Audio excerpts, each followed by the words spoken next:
Good evening. This is the public hearing of the San Benito Consolidated Independent School District Board of Trustees. I call this meeting to order at exactly 6:16 p.m., and it is Tuesday, October 16th. Mr. Mendez, Ms. Garcia, Present. Mrs. Weaver, Present. Mrs. Silva, Present. Mr. Lopez, Present. Mr. Rosas, Present. filling in for Dr. Carmen, Mr. Madrigal, and Mr. Torres. Next agenda item, discussion and presentation of San Benito CISD's rating on the Financial Integrity Rating System of Texas, or FIRST. I will turn it over to Ms. Rendon.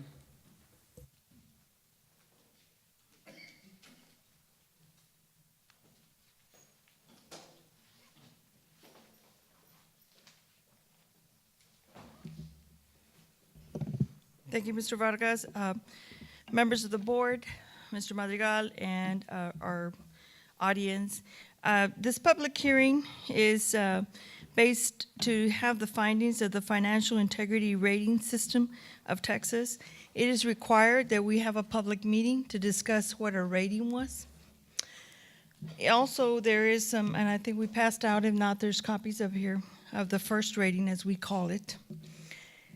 During the public meeting, we discussed the items, the areas that they grade us on. We are to have, have available the superintendent's contract. If we don't have it here, it is posted on our website, so we are complying with the requirements.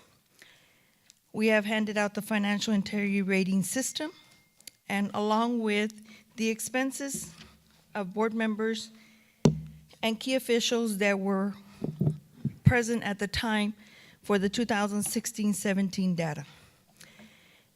It is a 17-18 rating, but it is based on the financials of the 2016-17. We'll get started.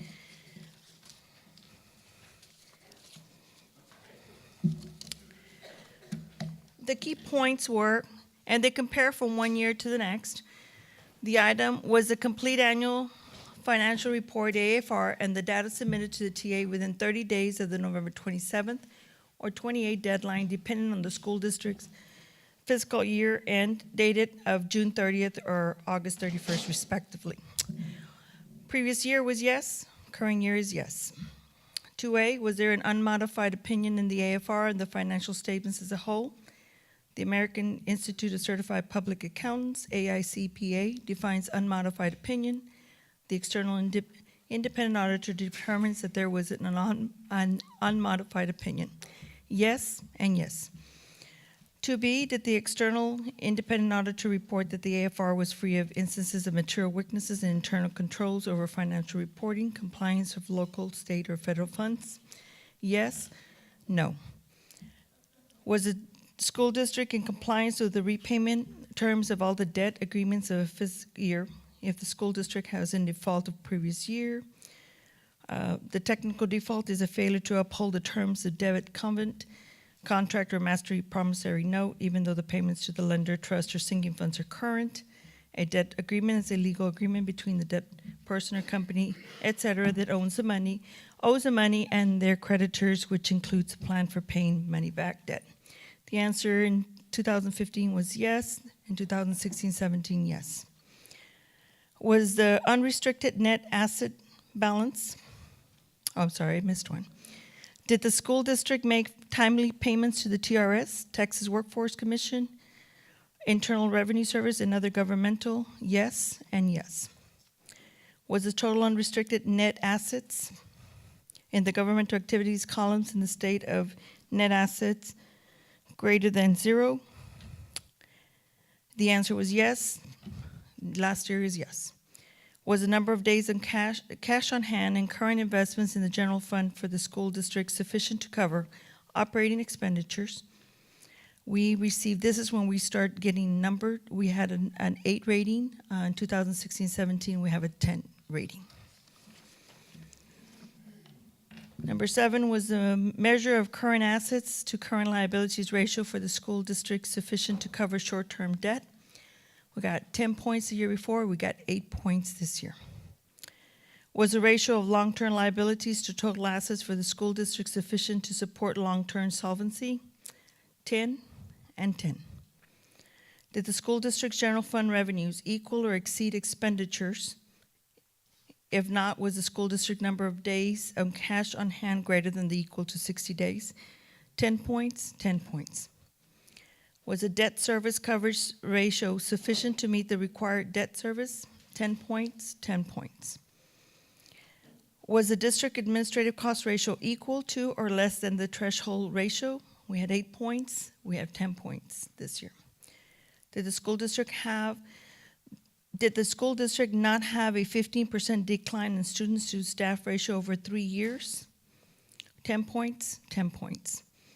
Did the comparison of the Public Education Information Management System, or PINS, data to like information in the school's district AFR result in a total variance of less than 3% of all expenditures by function? 10 points, 10 points.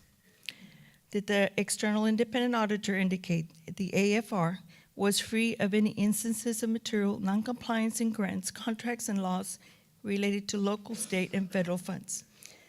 10, 10. And the last one was, did the school district not receive an adjusted repayment schedule for more than one fiscal year over allocations of our foundation program year funds as a result of the financial hardship? 10 points, 10 points. Final score, prior year we had 96 out of 100. This year we have 98 of 100. We have a passed and superior rating for the first. This is complies. We're opening it up if anybody has any comments. We fulfilled our requirements. Said we have forms available if they want any information, and that is our first rating. Thank you for the presentation, Ms. Rendon. Just want to, not necessarily questions, but comments, just commend you.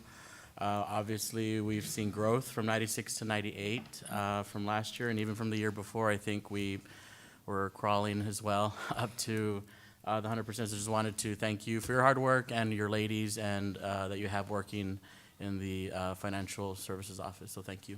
Group effort, thank you. Oh. The next agenda item is public comments on the San Benito CISD's rating on the Financial Integrity Rating System of Texas. Do we have any public comments? Seeing none, can I have a motion to adjourn? Moved by Ms. Garcia. Do I have a second? Second. Second by Ms. Weaver. All those in favor, please say aye. Aye. All those opposed? We adjourn this public hearing at 6:23 p.m.